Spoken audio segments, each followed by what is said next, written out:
자, 반갑습니다. 제 5호가 그렇게 비웃지 마시고요. 자, 고조되는 어감 이 부분 같이 살펴보겠습니다. 우리 지난 시간에 했던 내용을 뭐 한마디로 딱 요약하면은 뭐라고 할 수 있을까요? 무슨 일이 일어났습니까? 도대체 지난 시간에. 전쟁. 네, 어떤 전쟁이 일어났습니까? 네, 후예들 중에 특별히 셀레우코스 왕조랑 프톨레마이오스 왕조의 전투가 계속 벌어졌는데 지난 시간에 드디어 어느 쪽이 우세를 얻었습니까? 셀레우코스 왕조 쪽이 우세를 얻어서 우리가 이제 주목하는 이 팔레스타인 지역, 유대 지역을 셀레우코스 왕조가 차지를 했습니다. 그러니까 제법 이제 누굽니까? 그 주인공이 안티오코스 3세. 이 사람은 기억해야 된다. 다른 지난 시간 뭐 이름 이제 시험 끝났으니까 다른 이름 다 까먹으셔도 되는데 딱 한 사람 기억한다면 그게 이제 안티오코스 3세죠. 이 사람이 팔레스타인 지역을 정복하면서 이제 새롭게 그 지역을 지배하는 사람이 됐다는 겁니다. 자, 그렇게 이제 그럼 프톨레마이오스가 이제 쨍하고 해뜰 날이 왔나 싶었는데 그 즈음에 저 서쪽에서 로마라는 거대한 세력이 일어나고 있었습니다. 그래서 로마가 이 동쪽으로 첫 번째로 발걸음을 내딛게 된 게 누구 때문이었습니까? 네, 뭐 다 맞는 말씀입니다. 마케도니아의 공격 때문에 아이톨리아 사람들이 도움을 요청했고 그래서 로마가 그 지역에 들어가게 됐죠. 그래서 마케도니아랑 싸워서 크게 이겨버립니다. 마케도니아가 꼼짝 못하게 됐습니다. 자, 여기에서 이제 지난 시간의 내용이 끝나고 오늘의 내용이 이제 이어진다는 겁니다.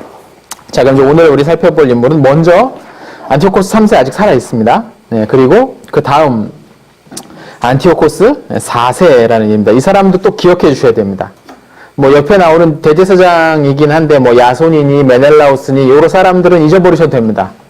그런데 이 안티오코스 4세는 기억해 주셔야 됩니다. 뭐 쉽죠. 지난 시간에 3세, 오늘은 4세. 뭐 이 사람은 기억해 주셔야 됩니다. 왜냐하면 이 사람 때문에 유대인들이 드디어 우리 반란 일으켜야 될까? 막 고민하기 시작합니다. 그러니까 이 사람은 꼭 기억해 주셔야죠. 이 사람의 별명이 에피파네스입니다. 에피파네스. 이제 뒤에 이제 나오게 될 테니까요. 우리 한 장 넘겨보시죠. 자, 26페이지입니다.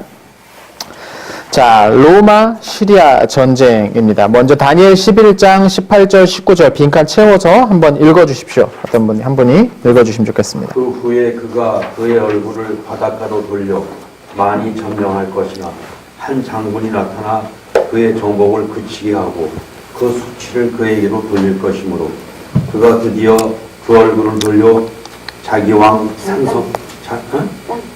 땅 산성들로 향할 것이나 거쳐 넘어지고 다시는 보이지 아니하리라. 네, 여기서 이제 그 후에 그가 아마도 안티오코스 3세가 아닌가라고 이제 우리가 추정을 하는 겁니다.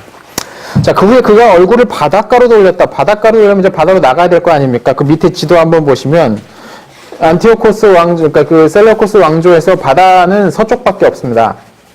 그렇죠? 그 지도 중에 동쪽은 땅이 계속 이어지니까 대륙이 이어지니까 서쪽밖에 없습니다. 그러니까 서쪽으로 나가는데 여기저기서 점령을 한다는 거죠. 그래서 소아시아 전역은 이제 거의 점령을 합니다.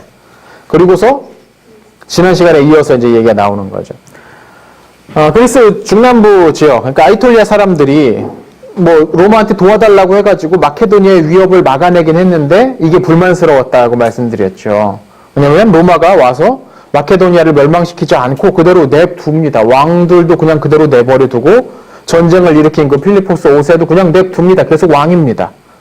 배상금은 좀 물리긴 했고 군대 그 수준을 자위력 수준으로 많이 줄이긴 했지만 그래도 이 아이톨리아 사람들은 이제 억울한 거죠. 우리 땅에서 싸우고서 죽기도 우리도 많이 죽고 뺏기기도 많이 뺏기고 파괴되는 것도 다 우리 사람들, 우리 그 집들, 건물들 파괴됐는데 그냥 냅두는 게 말이 돼? 복수를 완벽하게 해줘야지! 라고 해서 이 사람들이 누구에게 도움을 요청하냐면 셀레우코스 왕조, 당시의 왕이었던 안티오코스 3세에게 도움을 요청합니다. 그 바로 얼마 전에 안티오코스 3세랑 마케도니아의 필리포스 5세랑 서로 동맹 맺어가지고 프톨레마이오스의 해외 영토 우리가 서로 반반 나눠서 차지하자 막 그러고 있었는데 마케도니아가 로마한테 싸움 팍 치고서 힘이 좀 약해지다 싶으니까는 이 틈을 노려서 옛 동맹자였던 마케도니아를 공격하러 나서게 됐던 것이죠.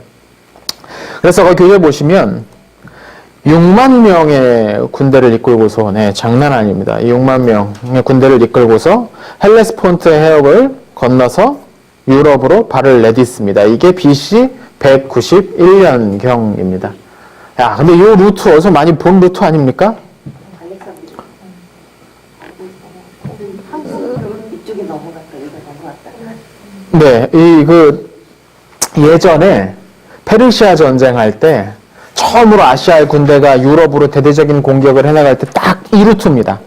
딱 이 루트를 건너서 갑니다. 알렉산드로스는 이걸 반대로 정확하게 역으로 짚어서 이제 건너갔던 거고, 예. 알렉산드로스의 후예가 페르시아처럼 이제 유럽을 공격하러 이제 넘어갔던 거죠. 그리고 거기서 만났던 지역도 테르모필라입니다. 이것도 이제 제1차 페르시아 전쟁 때 스파르타군의 300명의 결사대와 뭐 그 사람들이 이제 페르시아군 막았던 그 지역이 이 테르모필라 이 지역입니다. 예.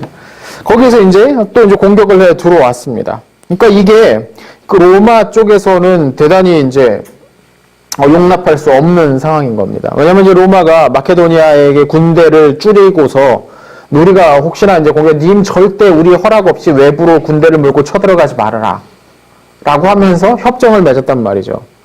그런데 거기를 셀레우코스 왕조가 공격을 해오니까 마케도니아처럼 막을 수가 없었고 이게 망하게 되는 것은 로마가 원하는 바가 아니었거든요. 그래서 로마가 다시 군대를 동쪽으로 보내게 됩니다. 그래서 그리스 땅에서 셀레우코스 왕조랑 로마랑 서로 맞부딪히게 되는 거죠. 로마도 이번에도 역시 대단히 조심조심하면서 뭐 프톨레마이오스 왕조한테 우리 도와주고 뭐 그리스 쪽은 뭐 마케도니아 쪽도 우리 도와주고 뭐 여기저기 동맹국들을 돌아다니면서 협조 얻고 막 준비를 바짝 해가지고 딱 전쟁을 했는데 너무 쉽게 또 그냥 이겨버립니다. 교재 보시면 안티오코스가 500명의 기병만 데리고 도망가 버렸다라고 되어 있죠. 몇 명 끌고 왔는데요? 6만 명 끌고 와서 500명 데리고 도망갔다. 그러면 59,500명이 죽었느냐? 그건 아니고요. 이 6만 명이 이제 대부분 용병들이거든요. 역시 여기저기서 끌어모은 용병들이기 때문에 전투에서 지면 다 뿔뿔이 그냥 흩어져 버립니다. 그 자리에서. 돈이 먼저냐, 목숨이 당연히 먼저니까 다 흩어져 버린 겁니다. 그래서 아주 가까이 있는 이제 직접 데리고 온 500명의 기병만 데리고서 본국으로 돌아가게 됩니다. 그러니까 안티오코스는 지금 별명이 뭡니까? 대왕 아닙니까? 이 자존심이 이만저만 상하는 게 아닌 겁니다. 이게 내가 지금 알렉산드로스의 후손을 자처하면서 대왕이라고 이름을 얻고 있고 내 땅이 저 아시아 깊숙한 곳까지 이르는데 저 로마 이제 막 갓 떠오른 나라 아닙니까?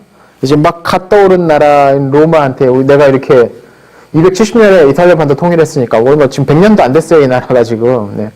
그러니까 말도 안 되면 막 그렇게 생각하면서 복수전을 꾸밉니다. 이게 필리포스 5세랑 안티오코스 3세의 차이였습니다. 필리포스 5세는 마케도니아 왕 필리포스 5세는 로마랑 싸우고 나서 크게 부딪혀서 완방 깨졌습니다. 이건 양쪽 다 마찬가지입니다. 필리포스 5세는 현실의 눈을 뜹니다. 현실 감각이 있었습니다. 저 로마를 건들면 안 되겠구나라는 것을 그 한 번의 전투 끝에 확실히 압니다. 그래서 죽을 때까지 로마랑 싸우려는 생각조차 안 해요. 덕분에 그의 나라는 그대로 그냥 유지가 되죠. 그런데 이 안티오코스 3세는 그렇지 않았던 거죠. 뭐 제법 전과도 있지 않았습니까? 그동안 뭐 프톨레마이오스 왕조랑 싸우면서 가나안 지역까지 이제 정복도 하고 저 동쪽에 뭐 파르티아나 박트리아 땅도 뭐 반란도 진압하는데 성공해 보고 말 한마디에 지금 뭐 6만 명씩 끌어들일 수 있는 나라는 이 시기 전 세계의 뭐 유일한 인물이 이 안티오코스 3세입니다. 로마는 많아야 뭐 한 4만, 5만, 보통 때는 한 2만 명 안팎밖에 이제 데리고 있지 않은 나라니까. 그런 안티오코스니까 이게 이제 현실 감각보다는 자존심이 제가 보기엔 조금 더 먼저였던 것 같아요. 그래서 군대를 다시 한번 몰아서 이번엔 자기 앞마당에서 한번 싸워보자라는 판단을 내렸던 것 같습니다. 다시 6만 명을 또 끌어모읍니다. 어디서 이렇게 돈 엄청 들었겠죠. 6만 명을 모으고 로마군 3만 4천 명이 마그네시아 평원에서 전투를 벌입니다. 그 소아시아에 있는 지역입니다. 이 전투 끝에 결과 보십시오. 셀레우코스군 3만 3천 명이 전사합니다. 6만 명 중에 3만 3천 명이 전사합니다. 이건 뭐 거의 괴멸 수준이죠. 근데 로마군은 이때 324명 죽습니다. 어떻게 이런 전투의 결과가 나올 수 있었는지는 참 수수께끼입니다. 아무튼 로마 쪽 그렇긴 합니다. 로마 그렇긴 합니다. 네. 근데 너무 압도적이지 않습니까? 뭐 어지간해야죠. 그죠? 10배가 아니라 100배 수준입니다. 그 피해도가 100배 수준입니다. 그러니까 거의 뭐 그런 얘기가 있어요. 그리스 역사가 누가 했더라? 갑자기 역사가 이름은 떠올리지 않는데 이 시기 이제 로마는 전쟁 기계였다라고 이제 평을 내리는 그리스 출신 역사가가 있었습니다. 그죠? 말 그대로 정말 전쟁하는 데 있어서는 기계처럼 움직이는 딱딱딱딱딱 정해진 대로 가면 또 다 이겨내리는 어떤 그런 시대가 이 시기였던 겁니다. 그래서 로마가 셀루쿠스 왕조에게 또 평화조약을 맺습니다. 멸망시키지 않습니다. 왜냐하면 로마는 이제 지중해 서쪽을 영향권에 넣은 지가 얼마 안 됐어요. 그죠? 포니기 전쟁 끝나자마자 이제 마케도니아 전쟁, 로마 마케도니아 전쟁 이제 벌였으니까. 그러니까 아직 서쪽 그 재편하고 뭐 거기에 이제 안정시키고 하는 것도 시간이 많이 걸립니다. 셀루쿠스 왕조 굳이 거기까지 가고 싶지도 않았을 거예요. 아마 로마는 이제 끌어들이니까 어쩔 수 없이 이제 간 거고. 그래서 냅둡니다. 그냥 조건도 별거 없습니다. 이 조건이 이 2번 지기 전에 내걸었던 조건과 똑같습니다. 네, 로마가 내건 조건 초반부터 이랬습니다. 네. 배상금만 추가가 된 거지. 우린 너네 멸망시킬 생각이 전혀 없고 그냥 군대 몰고 돌아가면 우린 건들지 않겠다라고 했는데 2번이나 크게 이기고 나서도 그 조건을 그냥 거의 그대로 내 겁니다. 냅둔 거죠. 다만 이제 배상금을 물리는데 15,000달란트의 배상금을 물립니다. 그중에 3,000달란트는 즉시 지급하고 나머지 12,000달란트는 12년간 분할해서 그럼 매년 1,000달란트 정도죠. 이 정도 충분히 감당할 수 있는 금액이었을 거라고 추정합니다. 학자들은. 뭐 워낙에 이제 셀레우코스 왕조의 땅도 넓고 여기저기서 들어온 세금이 많기 때문에 물론 적지 않은 금액이긴 하지만 감당할 수 있는 수준이 아니었을까라고 평하는 사람들이 많이 있습니다. 이때 안티오코 3세가 마그네시아 전투 끝나고 나서 그냥 무조건 항복해왔거든요. 예, 그냥 무조건 항복, 100기를 들고 왔는데 로마는 그러지 말고 그냥 계속 너 다스려. 네. 냅둬 그냥 거기 계속 해. 너 그냥 거의 그냥 떠밀어 주듯이 그냥 너 계속 있어라고 하는 어떤 그런 식으로 해버립니다. 자, 안티오코스가 이제 돌아오는 거죠. 완전 체면이 꺾여버렸습니다. 그러니까 이제 지중해 쪽으로 진출해야겠다라는, 특히 이제 그리스 쪽으로 진출해야겠다라는 의도는 완전히 꺾여버리고 꼼짝 못하게 되어버린 거죠. 27페이지 한번 보십시오. 이제 배상금을 마련을 해야 되니까 일단 당장 현 지급을 해야 되게 3,000달란트 아닙니까? 이 금액은 이제 사실 적지 않은 금액이긴 합니다. 3,000달란트면. 이걸 이제 준비를 해야 되니까 당장 빼먹기 쉬운 건 꽃감이라고 이제 제국 내 여러 곳에 보물이 어디 쌓여 있는지를 보니까 신전들에 많이 쌓여 있거든요. 이제 신도들이 이제 그 복납한 그 헌물한 그것들이 다 신전 저장고에 많이들 쌓여 있습니다. 그래서 그걸 이제 차입하러 이제 돌아다닙니다. 참, 네. 이게 자칭 대왕인데 여기에 들어오면서 삥 뜯고 다니는 거죠. 이제 구역 돌아다니면서 그 강제로 이제 삥 뜯고 다니는 거죠. 여기저기 돌아다니다가 BC 187년에 바벨론 땅 수사에 있었던 그 신전을 약탈하던 중에 반발하던 사람들한테 죽게 됩니다. 이게 참 초라한 죽음이죠. 전투 중에 뭐 장렬하게 전사한 것도 아니고 삥 뜯다가 뒤통수 맞아서 죽게 된 게 이 발음 좀 이렇게 해줘야 돼. 삥 뜯다가 삥 뜯다가 뒤통수 맞아서 죽어버리는 게 이 안티오코스의 참 이 초라한 결말입니다. 자, 그래서 그의 뒤를 이어서 왕이 된 건 이제 셀레우코스 4세입니다. 셀레우코스 4세. 근데 뭐 아버지가 이제 못 갚고 죽었으니까 이제 아들이 갚아야죠. 네, 이건 빚이 그래서 무섭습니다. 빚 함부로 지면 안 되는 게 이제 채권 추심이 무섭지 않습니까? 네, 로마는 무조건 이제 내라니까 내야 되는 거 아닙니까? 벨로파토로든 여기저기 돌아다니면서 이제 배상금 마련하려고 이제 돈 나올 것 없나라고 생각. 근데 이 당시에 이제 돈이 나오려면 뭐 자연적으로 이제 바치는 세금이 있을 거고 그보다 이제 더 금방 돈을 벌려면 전쟁 나가야 되는데 딱히 이때는 이제 전쟁을 일으켜서 새롭게 얻을 만한 돈도 없어요. 지금 안 보여요. 그러다 보니까 역시 이제 아버지가 하는 것처럼 여기저기 돌아다니면서 삥 뜯는 일을 계속 해야 됐던 거죠. 바로 이때 예루살렘이 등장을 합니다. 소문을 들으니까 예루살렘에 유대인들이 돈을 많이 쌓아놨더라. 보물을 거기다 많이 넣어놨더라. 뭐 이런 소문이 딱 들은 겁니다. 그래서 그 부하를 보내가지고 예루살렘을 약탈하도록 예루살렘 성전에 있는 금고를 털어오도록 시키는 거죠. 이 내용이 마카비 상, 마카비 하에 아주 길게 설명이 되어 있습니다. 이 얘기 이제 뒤에서 이제 이 얘기를 이제 또 계속 이어가 보죠. 다니엘 11장 14절, 우리 지난 시간에 우리 그 썼던 구절인데 27페이지 오른쪽에 그때 여러 사람이 일어나서 남방언을 칠 것이요 내 백성 중에도 포악한 자가 스스로 높은 환상을 이루려 할 것이나 그들이 도리어 걸려 넘어지리라. 예, 그랬습니다. 이럴 때가 올 줄 몰랐던 거죠. 네, 뭐 세금 감면해주고 성전 막 재건하는데 돈 대주고 막 한다니까는 야 드디어 하나님이 보내신 왕이 왔구나 막 좋아하고 있었는데 예, 이렇게 금방 이제 분위기가 확 바뀌어 버렸던 것입니다. 자, 그 밑에 한번 읽어주십시오. 다니엘 11장 20절, 21절. 네, 다른 분, 한번 누가 읽어주시겠습니까? 그 왕위를 이을 자가 압제자를 그 나라의 아름다운 곳으로 두루 다니게 할 것이나 그는 분노함이나 싸움이 없이 몇 날이 못되어 망할 것이요 또 그의 왕위를 이을 자는 한 비천한 사람이라 나라의 영광을 그에게 주지 아니할 것이나 그가 평안한 때를 타서 속임수로 그 나라를 얻을 것이며. 예, 요거 아주 참, 네, 절묘한 이 구절들인데요. 그 왕이 이을 자가 이제 압제자를 이제 여기 나라의 아름다운 곳으로, 여기서 아름다운 곳은 아마 이제 예루살렘을 가리키는 표현인 것 같습니다. 이제 세금 걷어오라고 이제 그 예루살렘으로 사람을 보낸 거죠. 셀레우코스의 장관이었던 그 헬리오도루스라는 인물이 여기 자꾸 이제 그 여기저기 돌아다니면서 계속 뺑만 뚫고 있으니까는 예, 전격적으로 나서가지고 셀레우코스 4세를 죽여버립니다. 이게 175년입니다. 예, 12년 동안 이제 재위했었죠. 그러면 이제 그 아들인 데메트리오스에게 왕위가 돌아가는 것이 이제 자연스럽습니다. 뭐 안티오코스 3세, 네. 안티오코스 3세 다음에 네. 셀레우코스 4세. 네. 그 다음에 이제 그 아들이 데메트리오스인데, 오랜만에 이제 다른 이름이 나왔는데, 이 이름대로 쭉쭉 이제 가야 될 것 같은데, 거기 이제 교재 한번 보십시오. 이 데메트리오스가 당시에 로마의 인질로가 있었어요. 그러니까 마그네시아 전투 제2차 시리아 전쟁 끝난 다음에 로마에서 시리아 쪽에 이제 지체 높은 자제들 한 20명을 인질로 보내라라고 요구를 했었어요. 그래서 이제 데메트리오스가 인질로 아마 그 인질의 일환으로 해서 로마에 가 있었던 것 같아요. 네. 네?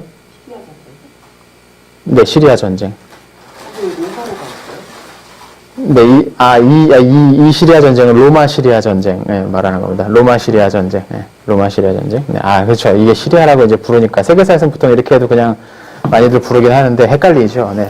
셀레우코스 왕조와의 이제 전쟁에서 로마가 인질을 이제 보내라고 했던 상황인 겁니다. 그래서 데메트리오스가 인질로 이제 가 있었던 거죠. 그럼 그때 당시 그럼 이제 왕위를 누가 계승할 수 있을까를 봤더니 미트리다테스라는 인물이 아테네에 머물고 있었다는 겁니다. 이 미트리다테스는 누구냐면 선왕의 동생이었어요. 그러니까 셀레우코스랑 마찬가지로 미트리다테스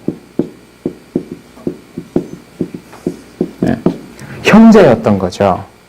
그러니까 먼저 포로로 가 있다가 로마에 이제 데메트리우스 가면서 이제 뭐 교대되는, 이게 기록이 별로 안 남아가지고, 네, 이제 좀 애매하긴 한데, 그러니까 그 거의 비슷한 시기에 이제 거의 교체됐던 것 같아요. 미트리다테스는 이제 다시 풀려나고, 포로에서 풀려나고, 데메트리우스가 이제 대신 이제 로마에 가 있는 상황인 겁니다. 그러니까 저 미트리다테스가 가만 보니까 형이 죽고, 왕위는 비어있고, 왕이 비어있으니까 로마에 사람을 보내서 데메트리우스를 데려올 수도 있긴 한데, 아무튼 지금 비어있지 않습니까? 이 틈을 노려서 저 틈에 내가 들어갈 자리가 있겠구나 싶어가지고 재빨리 본국으로 옵니다. 그래서 선왕을 죽였던, 형을 죽였던 헬리오도로스를 죽이고 스스로 왕위에 오르죠. 그래서 이 사람이 왕명으로 안티오코스라는 이름을 아버지처럼 를 취하고, 그래서 앞에 아버지가 3세니까 세계사에서는 구분하기 위해서 4세라고 이름을 붙입니다. 자, 이게 오늘 그 다니엘 그 본문 보십시오. 예. 아름다운 곳을 두루 다니게 할 것이나 그는 분노함이나 싸움 없이 몇 날이 못되어 망할 것이요. 예, 죽었대요. 예, 여기서 왕위를 이을 자는 셀레우코스 4세를 이제 가리키겠죠. 앞에 이제 쭉 이어간다면. 근데 싸움 없이 죽을 거니까 뭐 전사하거나 뭐 그렇게 죽는 게 아니라 그냥 죽을 거래 암살당해서 이제 조용히 죽어버렸습니다. 그 왕위를 이을 자가 누구냐면 비천한 사람인데, 그러니까 원래는 왕위를 계승할 인물이 아니었는데 평안한 때를 타서 속임수로 그 나라를 얻을 것이며 라는 이야기가 아마 딱 그 이 시기를 가리키는 설명인 것 같다는 거죠. 미트리다데스가 안티오코스 4세가 됩니다. 그리고 자기의 별명을 취하기를 에피파네스라는 이름을 취합니다. 에피파네스는 에피가 이제 드러낸다 뭐 그런 뜻이니까 에피파네스 하면 그 빛을 드러내는 인물, 현현 뭐 우리말로 이제 하면 그런 정도가 됩니다. 현현, 신의 현현, 신의 현현. 그러니까 영광스러운 뭐 그런 정도의 의미인 것 같아요. 이게 이제 다신교 사회에서는 이게 충분히 받아들여질 수 있는 그런 표현일 수 있습니다. 뭐 신이 뭐 몇백만 명 되니까 뭐 또 하나 뭐 추가된다고 해서 뭐 별 문제 없지 않습니까? 그래서 내가 신의 뭐 그리고 다 뭐 이집트 같은 경우는 파라오가 내가 신의 아들이다 뭐 그렇게 주장하고 다니는 사람들 아닙니까? 그러니까 뭐 충분히 동방 쪽에서 이제 다른 지역에서는 받아들여질 수도 있을 만한 그런 칭호였을 것 같아요. 우리 굳이 뭐 영어로 하면 뭐 글로리어스 정도 될까요? 뭐 영광스러운 뭐 빛나는 마음 뭐 그런 뜻인데 이게 이제 유대인들에게는 이 단어가 사람에겐 붙이면 안 되는 어떤 그런 단어로 여겨졌습니다. 이건 이제 하나님에게서 나온 어떤 광채, 뭐 빛, 뭐 그런 식으로 받아들여졌던 거예요. 거기에서 일단 유대인들이 딱 일단 빈정이 상합니다. 쟤 뭐야? 쥐가 뭐라고? 네가 뭐 신에 보내신 사람이야? 하나님 여호와가 보낸 사람이야? 막 일단 거기에서 일단 빈정이 딱 상했죠. 근데 그것만 가지고 뭐 이름 가지고서 그렇게 뭐 죽어라 미워하고 싫어했던 건 아니고 그 다음 행적이 더 큰 문제였습니다. 그럼 이 시기 드디어 이제 유대의 상황으로 한번 들어가 보겠습니다. 28페이지입니다. 자, 다시 조금 앞으로 돌아가서요. 안티오코스 3세 아직 죽지 않았을 때, 그 당시에 194년에 이제 유대를 다스리고 있었던, 실질적으로 다스리던 대제사장이 시몬 2세라는 인물이었습니다. 그 아버지 이제 오니아스 2세였습니다. 기억나십니까? 그 오니아스 2세 때 누구랑 다퉜다고 했습니까? 네네, 맞습니다. 오니아스. 네. 오니아스 2세 때 요셉과 충돌이 있었습니다. 요셉은 누구 쪽을 백을 갖고 있었습니까? 네, 그렇죠. 프톨레마이오스. 네. 프톨레마이오스 왕조의 그 백을 이제 지지를 가지고서 이 지역에 영향력을 행사했던 인물이 요셉이었습니다. 그에 비해서 이제 오니아스 2세는 이방인 통치자의 어떤 그런 거에서 수탈에 대해서 좀 어떤 반발하는 그런 쪽에 좀 보수적인 입장에 서 있었다고 말씀드렸죠. 이 오니아스 2세의 아들이 바로 시몬 2세입니다. 자, 그런데 이 시기가 되면 상황이 바뀌어버리죠. 로마가 아니라 이집트가 이 지역에 힘을 쓰고 있다가 프톨레마이오스가 쫓겨나버리고 누가 대신 여기 옵니까? 셀레우코스 왕자가 셀레우코스가 왕조가 이쪽으로 들어와 버립니다. 그러니까 이제 프톨레마이오스 쪽을 의지하고 있었던 이쪽 세력은 급격하게 힘을 잃어버리게 되겠죠. 그래서 이 틈을 노려서 시몬 2세는 셀레우코스 왕조 쪽에 붙습니다. 그래서 이쪽에 이제 힘을 얻어가지고 경쟁자였던 그 요셉이나 아니면 그의 아들이었던 뭐 힐카누스나 뭐 그런 인물들을 밀어내기를 원했던 것 같아요. 자, 그러면서 이제 그 시몬에 이어서 이제 그의 아들인 오니아스 3세에 뭐 계속 이어서 이제 대제사장의 자리에 오르면서 이 지역을 실질적으로 지배하는 그런 시대가 이어집니다. 그런데 바로 이 오니아스 3세 때 아까 앞서서 말씀드렸던 셀레우코스 4세가 그 예루살렘 성전 약탈하려고 했다고 했잖아요. 이때 이제 바로 벌어집니다. 이 이야기가 이제 그 아까 말씀드렸지만 마카베의 상하에 아주 길게 나오는데 아주 거기 나오는 그런 얘기가 있습니다. 그 갑자기 그 셀레우코스 왕조의 군인들이 와가지고 성전에 막 침입해가지고 막 뺏으려고 막 들어가는데 갑자기 그 앞에 천사가 쫙 나타났다는 거예요. 네. 천사가 딱 나타났다가지고 걔들을 다 죽여버렸다는 겁니다. 그래가지고 어디로 막 하면서 이렇게 도망갔다. 뭐 그 얘기가 이제 마카비서에 쓰여 있는 얘기입니다. 그래서 아마 이 시기에 그 유대인들이 극렬하게 이제 당연히 그런 태도에 대해서 어떤 그런 시도에 대해서 저항을 했겠죠. 성전이 약탈된다는 거에 대해서 이제 불쾌하게 여기면서 극렬하게 저항했던 것을 아마 그렇게 표현한 게 아닌가라고 추정이 됩니다. 그리고 이제 결국 그 첫 번째 약탈 시도는 끝났는데 그거 한다고 해서 뭐 약탈 또 안 하겠습니까? 몇 명 죽으면 걔네 죽고 다른 애를 보내면 되는 거 아닙니까? 그래서 이후에도 몇 번에 걸쳐서 계속해서 이제 성전을 약탈하려는 시도, 사람들을 끌고 와가지고 공격하려는 시도가 벌어집니다. 그래서 이제 자연스럽게 이 당시 이제 대제사장 쪽과 셀레우코스 왕조 쪽에 틈이 벌어지게 된 거죠.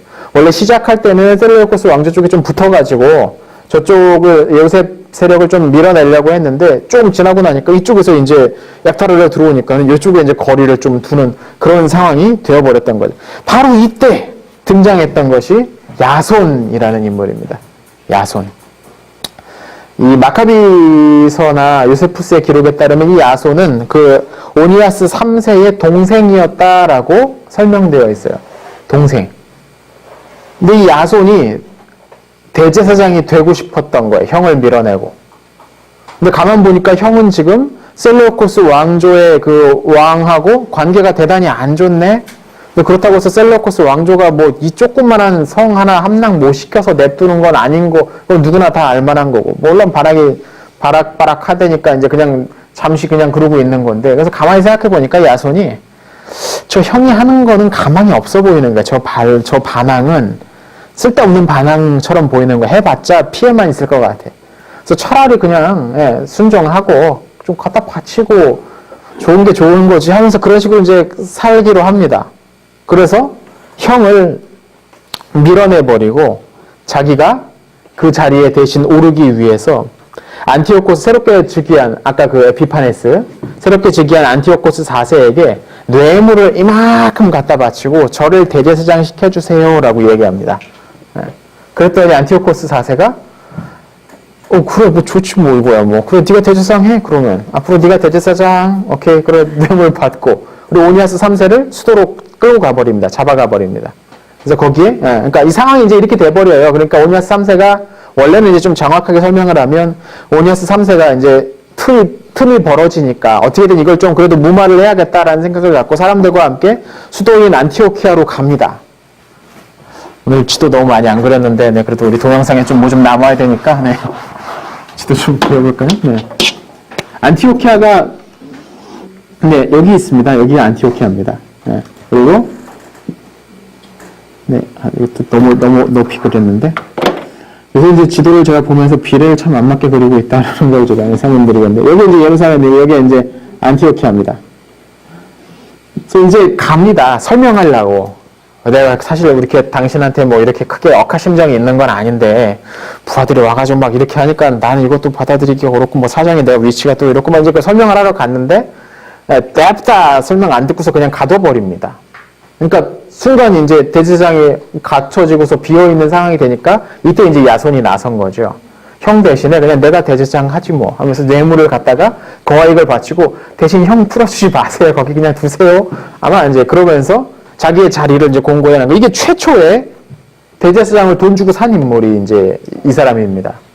이제까지 대제사장 가문은 그냥 앞서 있는 대제사장이 죽고 나서 자연스럽게 뭐 그의 아들이라든지 아니면 아들이 너무 어릴 경우 뭐 동생이라든지 또 동생이 됐는데 또 너무 어리면 뭐 삼촌이라든지 뭐 이런 식으로 이제 그 가문별로 선 제사장이 대제사장이 죽은 다음에 이어지는 식으로 넘어왔는데 이 야손이라는 인물부터 드디어 대제사장이 되려면 그 당시 그 지역을 지배하고 있는 세력한테 돈 갖다 바쳐야 되는 그리고 나중 가면은 누가 더 돈 많이 갖다 바치느냐를 가지고서 대제사장이 될 수 있느냐 없느냐 마치 무슨 경매하듯이 네.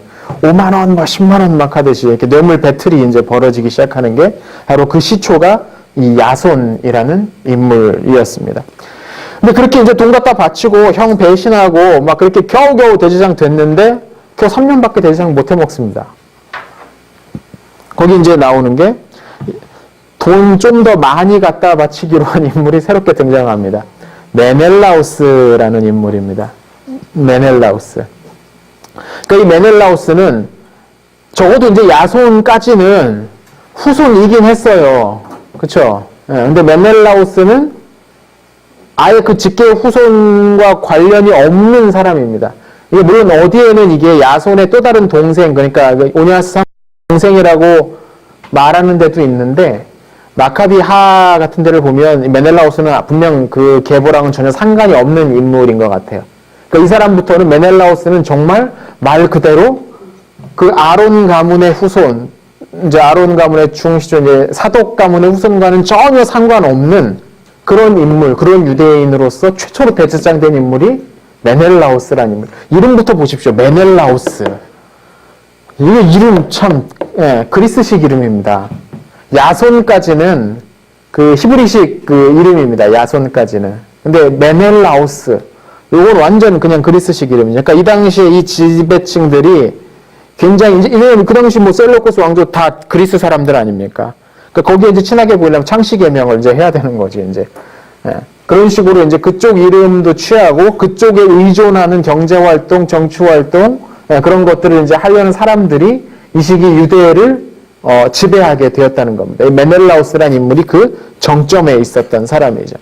당연히 돈 주고 대제사장 샀으니까 그 돈 이제 벌충해야죠. 그죠? 그래서 온갖 그 방법으로 이제 그 돈 메꾸면서 유대의 암흑기가 시작되게 됩니다. 유대의 상황이 이제 오랜만에 좀 길게 좀 설명을 해봤습니다. 자, 그렇게 이제 안티오코스 4세 뭐 정신없이 여기저기 이제 돈 달라고 하면서 예, 막 살고 있던 그때에 한번 다시 그 셀레우코스 왕조의 사정은 또 어땠는지 다시 그쪽으로 앵글을 좀 돌려보겠습니다. 29페이지 제 3과입니다. 안티오코스 4세의 이집트 침입. 자, 기억나시는지 모르겠습니다. 제 5차 시리아 전쟁 끝나고 나서 안티오코스 3세가 자기의 딸인 클레오파트라를 이집트에 오늘 그 프톨레마이오스 5세와 결혼을 시킵니다. 전격적으로 결혼을 시킵니다. 그러니까 지금 보시면 네, 이제 재밌어집니다. 이제 여기 이제 프톨레마이오스 5세가 있습니다. 푸 5세. 그리고 클레오파트라랑 이제 결혼합니다.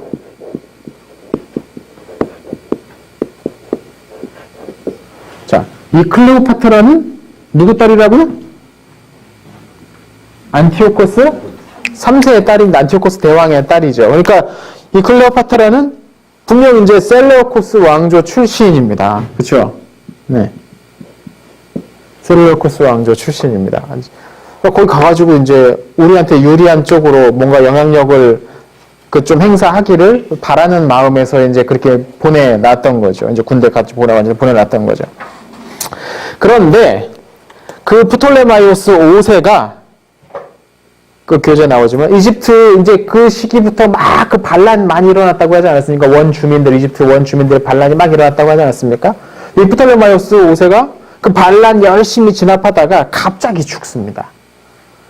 요게 이제 갑자기 죽습니다. 왜 갑자기 죽었을까요? 네, 여기 약간 미심쩍긴 한데 별다른 기록이 없어가지고 이게 암살당해 죽었는지 뭐 독살을 당했는지 뭐 전사를 했는지 어쨌는지 모르겠습니다. 아무튼 죽어버립니다. 그리고 나서 당연히 이제 그의 아들인 두 사람의 아들인 프톨레마이오스 6세가 이제 왕이 됩니다. 이때 이제 재밌어지는 거죠. 프톨레마이오스 6세가 파라오가 됐는데 실질적으로 이 이집트를 통치하는 것은 이 클레오파트라였습니다. 예, 어린 아들이었으니까. 왜냐면 갑자기 죽었으니까. 예, 갑자기 죽었다는 건 일찍 죽었다는 얘기잖아요. 예. 그러니까 이제 그렇게 되니까 실제적으로 그 클레오파트라가 1세가 왜 1세라고 붙여볼게요. 앞으로 계속 클레오파트라가 또 여러 명 나옵니다. 그래서 1세라고 붙습니다. 클레오파트라 1세가 자기 아들인 프톨레마이오스 6세랑 공동 통치자의 자리에 오릅니다. 자기 아들과 같이. 근데 실제적으로는 이 클레오파트라 1세가 거의 뭐 전권을 이제 행사를 하는 거죠. 이 클레오파트라 1세는 셀레우코스 왕조 출신이잖아요. 그래서 직접적으로 셀레우코스 왕조랑 막 대결하는 것은 피합니다. 대신 이제 뭐 직접 이제 공격하고 뭐 싸우고 그러진 않고 그 이집트 그 내정에 아주 집중을 합니다. 근데 이 여자가 아주 유능했던 것 같아요. 정치적인 감각도 있었고 특히 이제 외교적인 감각도 있었던 것 같습니다. 그리고 내치하는 데 있어서도 실력을 제법 발휘할 수 있었던 여자였던 것 같습니다. 그러니까 아마 이 시기 이제 그 헬레니즘 여러 그 제국들이 있는 시기에 최초의 여성 최고 통치자인데 아주 스타트를 아주 잘 끄는 그런 인물이었어요. 그러니까 막 전쟁 나가면서 힘 막 허비하지도 않고 집중적으로 내정을 하면서 이제 왜냐면 계속 반란이 일어나고 하니까 내정이 불안하지 않겠습니까? 그 부분을 안정시키기 위해서 애를 많이 쓰고 그리고 이 시기 떠오르는 강대국 이 서쪽의 로마 제국과도 계속해서 우호 관계를 유지를 합니다. 그런데 이제 클레오파트라가 죽고 나서 그의 아들인 프톨레마이오스 6세가 단독 통치를 시작하면서부터 기껏 이제 어머니가 어느 정도 이렇게 하니까 엄마 말을 잘 들어야 돼요. 내 아들들은. 네. 엄마 말 안 들어서 그래요. 그래요. 참. 엄마 말을 들어서 나쁠 게 없어요. 그죠? 그러니까 엄마가 죽은 다음에 단독 통치를 시작을 하는데 제가 보기엔 근데 왜 이렇게 휘둘렸을까? 환관들한테 두 명이 계속 휘둘리게 되는데 왜 이렇게 휘둘렀을까를 모르겠고 기록은 남아있지 않은 기록이에요. 근데 어머니가 이렇게 이런 어머니가 막 앞에 나서가지고 막 이것저것 막 하고 막 나는 왕인데 막 그냥 옆에만 앉아있고 막 그러면 딴 생각하게 되지 않을까 싶기도 해요. 그렇지 않습니까? 엄마가 너무 잘해. 앞에 막 나가가지고 나는 그냥 앉아만 있는데 엄마가 나가서 막 이것저것 하는데 뭐 다 잘 되니까 뭐라고 할 수 없고 막 그러니까 실제적으로 뭐 어떤 통치 수업이나 그런 것들이 제대로 이루어지지 않았던 건 아닌가라고 추정해 볼 수 있습니다.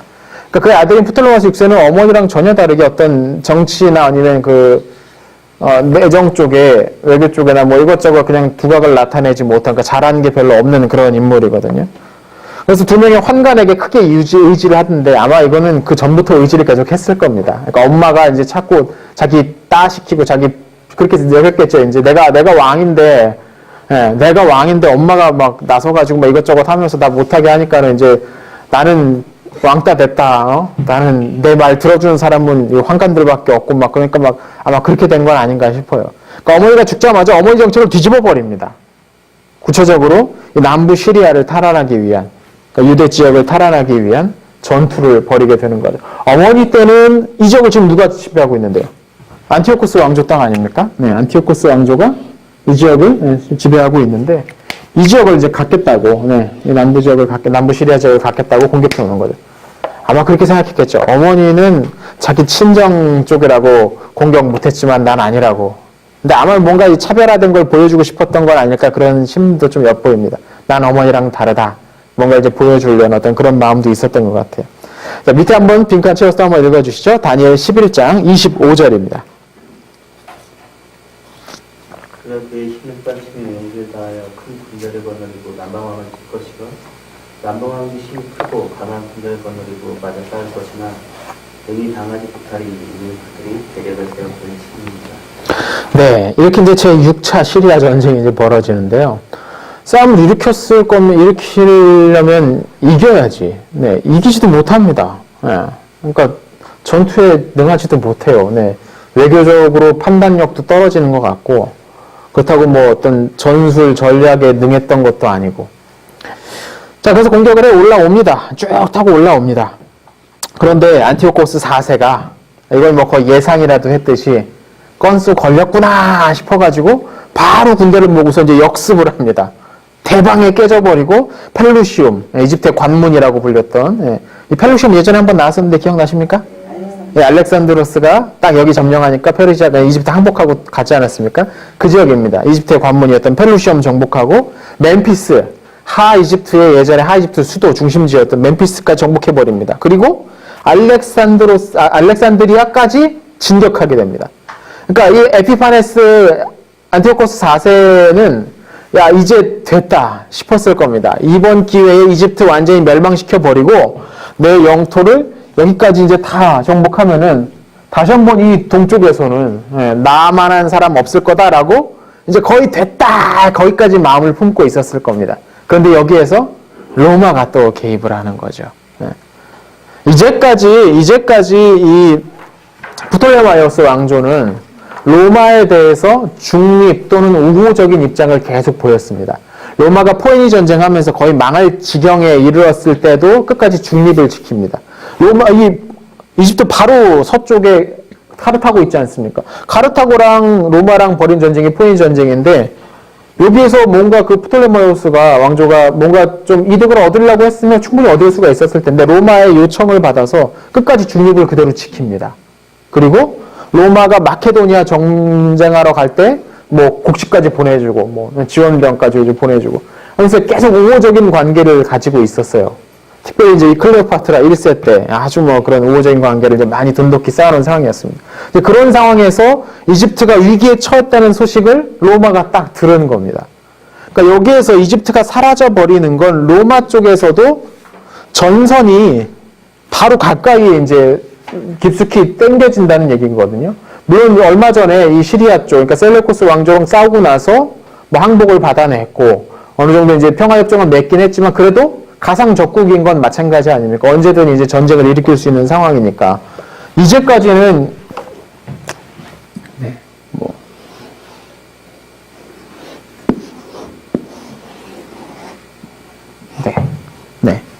이제까지 로마는 여기에 있습니다. 여기는 로마 땅 아닙니다. 마케도니아하고 그리스 그냥 다 그대로 남아 있어요. 그러니까 셀레우코스 왕조가 이렇게 공격을 해도 로마가 직접 공격을 받는 상황은 아니에요. 중간에 껴 있으니까 소아시아에도 여러 나라들이 있었거든요. 있어요. 네, 페르가모민이 여기저기 소국들이 여기 한 10개 이제 머물러 있습니다. 셀레우코스 왕조의 사실상 세력 안에 있는 여러 소국들이 여기 잔뜩 있습니다. 그러니까 전선을 직접 맞대는 게 아닌데 이집트가 정복을 당해버리면 이제 로마랑 직접 전선을 맞대는 상황이 돼버립니다. 여기는 이제 사실상 로마의 영토가 되어버렸으니까. 그러니까 그렇게 되는 거는 로마로서는 썩 달갑지 않은 상황입니다. 그러니까 로마가 이집트와의 의리를 지켜서 나왔다고 얘기하면 쉬운 얘기긴 하지만 단순히 어떤 로마 이집트 사이의 어떤 우호 관계 때문에 이집트를 도우러 나간 것보다는 제가 보기엔 이런 상황이 있는 거죠. 그러니까 아무래도 중간에 완충지대가 있으면 편하지 않습니까? 예. 그래서 로마가 군대를 몰고 가겠다고 위협을 합니다. 이번에 군대 직접 몰고 나오지도 않습니다. 사절을 보내서 야, 가. 그랬더니 에피파네스가 네, 그리고 갔습니다. 직접 싸울 수 없는 상황이라는 거, 그것까지 판단할 수 있을 정도의 현실적 감각은 있었던 거죠. 현실적 감각이 있었던 거죠. 그래서 그냥 거의 이제 수도인 알렉산드리아만 함락시키면 사실상 끝장나버리는 건데 그걸 목전에 앞두고서 군대를 다시 몰고 본국으로 돌아가게 됩니다. 그러니까 이 에피파네스가 얼마나 승질을 하겠습니까? 막 자존심 있는 대로 다 구겨지고 로마가 군대 몰고 온 것도 아니에요. 싸운 것도 아니에요. 그냥 사람 몇 명 와서 가 했더니 네 하고서 왔단 말이죠. 이게 대단히 자존심이 상한 거죠. 이때 예루살렘에서 또 심상치 않은 일이 벌어집니다. 아까 그 야손 다시 등장합니다. 죽지 않고 또 왔습니다. 야손이 와서 안티오코스가 이 로마 전쟁 프톨레마이오스랑 전쟁하러 여기 내려갔다가 죽었다더라라는 헛소문을 어디서 가짜뉴스가 참 문제입니다. 선거 때 조심해야 되는데 그 헛소문을 듣고서 야손이 전격적으로 자기 지지자들과 함께 예루살렘으로 진입하게 됩니다. 그래가지고 거기에 이제 안티오코스 4세가 임명해놨던 사람들도 해치고 당시 대제사장이었던 안티오코스가 임명했던 메넬라우스 쫓아내버리고 내가 다시 대제사장이다라고 좋았습니다. 그런데 거기에 이제 안티오코스가 이제 집에 가다가 로마한테 딱 싫은 소리 듣고 집에 가다가 그 소리를 딱 들은 겁니다. 올라가던 중에 딱 들은 겁니다. 그러니까 분풀이를 할 대상이 이제 생겨버린 거죠. 지금 여기 와가지고 지금 찍소리 못하고 이제 그냥 조용히 돌아가다가 지금 내가 임명했던 메넬라우스 쫓아내버리고 자기가 다시 왕 됐고 이거 이제 이놈들이 나에게 반란을 일으켰다라고 이제 사실 반란도 아닙니다. 마카비서에 보면 몇백 명입니다. 야손을 지지하는 몇백 명이랑 예루살렘으로 들어갔을 뿐인데 이번 안티오코스 입장에서는 자세하게 사실 그 진실이 필요한 건 아니죠. 여기서 안티오코스에게 필요한 것은 화풀이 대상이 필요했던 겁니다. 그래서 군대를 몰고서 예루살렘을 맹렬하게 공격해서 야손과 그 지지자들을 다 죽여버립니다. 뿐만 아니라 예루살렘 주민 수만 명을 학살했다라고 요세푸스의 기록에 보면 여기에 이제 그게 나와 있죠. 또 마카비 하경 보면은 30페이지 왼쪽 한번 읽어주시겠습니까? 한번 누가? 30페이지입니다. 마카베아 5장 5절입니다. 뭐 누가 안티오코스가 죽었다는 헛소문이 떠들었다. 이 말을 듣고 와서는 1000명이 넘는 군대를 이끌고 예루살렘을 기습하였다. 성벽을 지키던 시기대는 쫓겨가고 예루살렘 성은 드디어 함락되었다. 그래서 메멜라우스는 성한 요새 속으로 도망쳐 돌아갔다. 네, 이런 일이 이제 벌어졌던 겁니다. 그래서 뭐 이제 잽이 되겠습니까? 뭐 끼케야 이제 그냥 농사 짓는 사람들 데려다가 이제 무기 쥐어주고서 뭔가를 이제 일을 벌이다가 안티오코스 군대가 왔습니다. 이 군대가 못 싸운 것도 아니지 않습니까? 지금 싸움 져갖고 돌아가는 것도 아닙니다. 펠루시움이니 뭐 멤피스니 뭐 다 이기고서 막 예.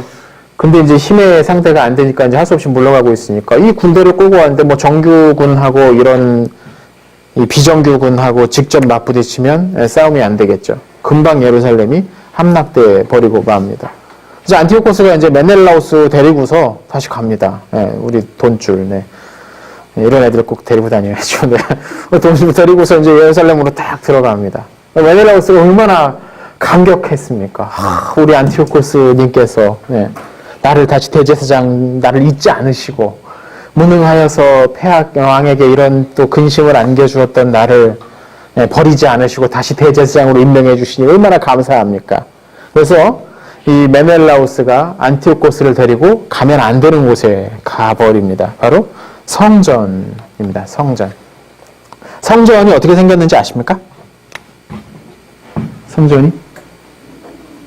네, 뭐 전실과 후실로 생겼습니다. 사실 성막하고 거의 뭐 크게 구조상 다르진 않습니다. 규모가 훨씬 커지고 그 안에 이제 뭐 장식물들이 훨씬 화려해지고 뭐 그건 있겠지만 기본적으로 뭐 성소는 성전과 성전 마당 등으로 뭐 구성된 뭐 한 이 정도로 된 이 시기는 이렇게까지 크진 않았을 겁니다. 나중에 이제 헤롯이 조금 더 확대한 다음에나 좀 커졌겠지. 그러니까 여기 이제 성소고 여기 안에 지성소 아닙니까? 예. 원래 이제 언약궤가 여기 있어야 하나 이 시기 언약궤는 없습니다. 예, 이 시기 언약궤는 없습니다. 여기에 이제 그 촛대들, 예.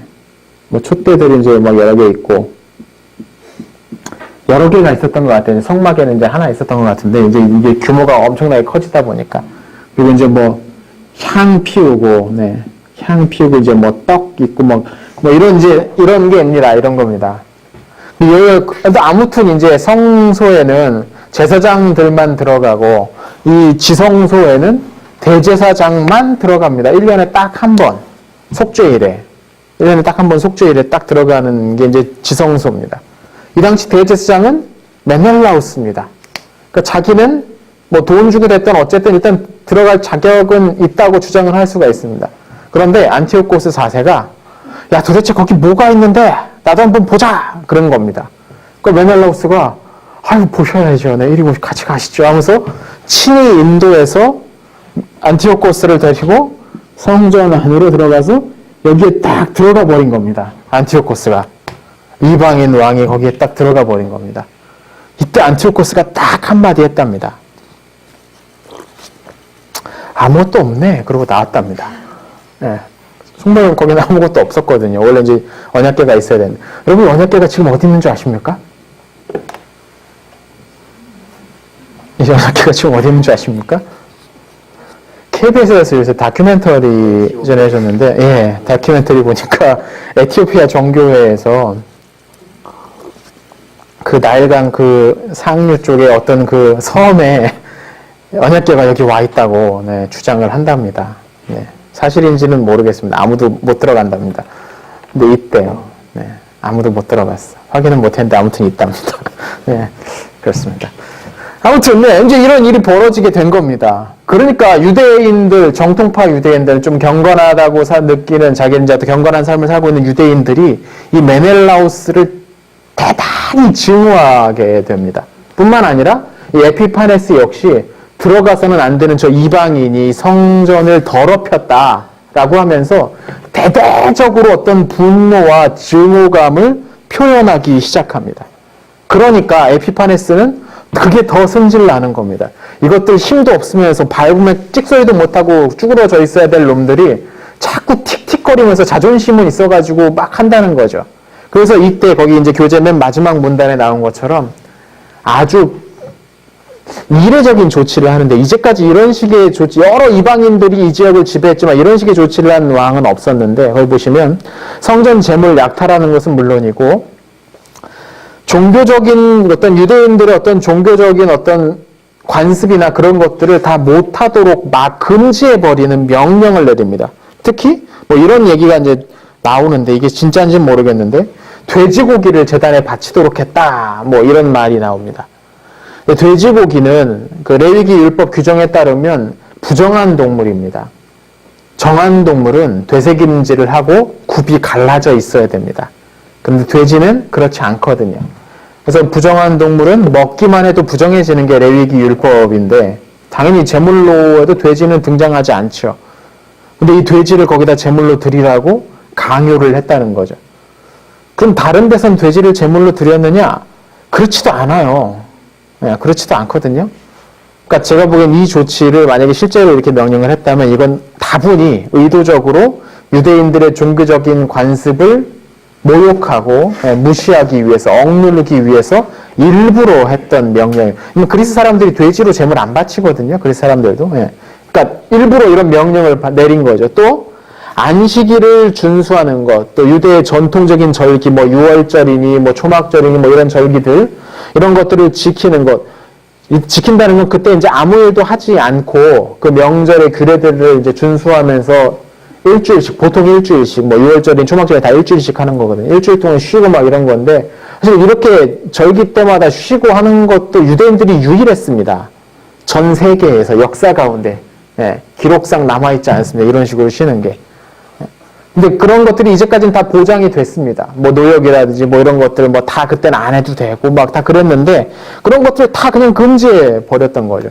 그러니까 유대인들이 더 씩씩대기 시작합니다. 그리고 이놈은 이제 안 되겠다 싶은 사람들이 이제 하나둘 나타나기 시작합니다.